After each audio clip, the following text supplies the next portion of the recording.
Hello everyone, welcome to Sanmarga classes. ಯೂಕ್ಲಿಡ್ನ ರೇಖಾಗಣಿತದ ಪ್ರಸ್ತಾವನೆ ಅಧ್ಯಾಯದ 8ನೇ ಪ್ರಶ್ನೆಯನ್ನ ಗಮನಿಸಿ. ಯೂಕ್ಲಿಡ್ನ ಸ್ವಯಂ ಸಿದ್ಧಕ್ಕೆ ಅನ್ವಯಿಸದ ಹೇಳಿಕೆ. ಆಯ್ಕೆ ಒಂದೇ ವಸ್ತುವಿಗೆ ಸಮವಾಗಿರುವಂತಹ ವಸ್ತುಗಳು ಪರಸ್ಪರ ಸಮ. ಆಯ್ಕೆ ಬಿ, ಸಮವಾಗಿರುವ ಅಂಶಗಳನ್ನ ಕೂಡಿಸಿದಾಗ ಮೊತ್ತ ಸಮವಾಗತ್ತೆ.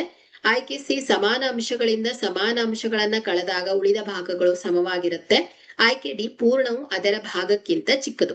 ಸೊ ಇಲ್ಲಿ ಹೇಳಿಕೆ ಒಂದೇ ವಸ್ತುವಿಗೆ ಸಮನಾದವುಗಳು ಪರಸ್ಪರ ಸಮ. ಸೊ ಈ ಆಯ್ಕೆ ಸರಿಯಾಗಿದೆ. ಆಯ್ಕೆ ಬಿ ಕೂಡ ಸರಿ ಇದೆ. ಆಯ್ಕೆ ಸಿ ಕೂಡ ಸರಿ ಇದೆ. ಸೊ ಇಲ್ಲಿ ಆಯ್ಕೆ ಡಿ ಏನು ಹೇಳಿ, ಪೂರ್ಣವು ಅದರ ಭಾಗಕ್ಕಿಂತ ಚಿಕ್ಕದು. ಇಲ್ಲಿ ಈ ಆಯ್ಕೆ ತಪ್ಪಾಗಿದೆ. ಸೊ ಯಾವಾಗ್ಲೂ ಏನಾಗಿರುತ್ತೆ ಹೇಳಿ, ಪೂರ್ಣವು ಯಾವಾಗಲೂ ಅದರ ಭಾಗಕ್ಕಿಂತ ದೊಡ್ಡದಾಗಿರುತ್ತೆ. ಸೊ ಹಾಗಾಗಿ ಇಲ್ಲಿ ಡಿ ಆಯ್ಕೆ ಸರಿಯಾದದ್ದು. ಅಂದ್ರೆ ಯೂಕ್ಲಿಡ್ನ ಸ್ವಯಂ ಸಿದ್ಧಕ್ಕೆ ಅನ್ವಯಿಸದ ಹೇಳಿಕೆ ಯಾವ್ದಾಗತ್ತೆ ಹೇಳಿ, ಡಿ ಆಗತ್ತೆ. Okay, thank you.